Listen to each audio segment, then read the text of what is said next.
মালয়েশিয়ার ৬,১১৮ ফিট উঁচু পাহাড়ের চূড়ায় সবচেয়ে আকর্ষণীয় পর্যটন কেন্দ্র হচ্ছে গ্যান্টিং হাইল্যান্ড, যেটা বেশিরভাগ সময় মেঘে ঢাকা থাকে। আমরা এখন আছি গ্যান্টিং হাইল্যান্ডের কিছুটা নিচে চীনা টেম্পলে। এই চীনা টেম্পলও কিন্তু ভীষণ পপুলার একটা জায়গা। সেদিন শুধু মেঘে ঢাকা ছিল না, সাথে ছিল প্রচন্ড বাতাস এবং বৃষ্টি।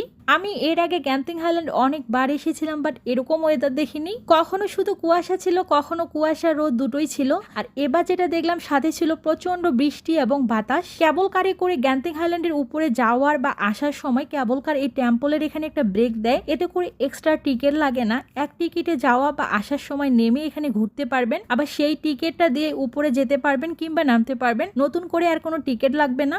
এখানে শুধুমাত্র কেবল কারেই উঠা যায় না, গাড়ি দিয়েও কিন্তু এখানে আসা যায়। এখান থেকে নিচে দৃশ্যগুলো দেখতে অনেক বেশি সুন্দর লাগে, বাট কুয়াশার জন্য সেদিন কিছুই দেখা যাচ্ছিল না। যেহেতু এটা চীনাদের ধর্মীয় স্থান, তাই অন্য যাতে অসুবিধা না হয় সেদিকটাও খেয়াল রাখা উচিত। মালয়েশিয়ায় থাকেন কারা কারা এই জায়গাটাতে ঘুরতে এসেছেন, কমেন্টে অবশ্যই জানাবেন।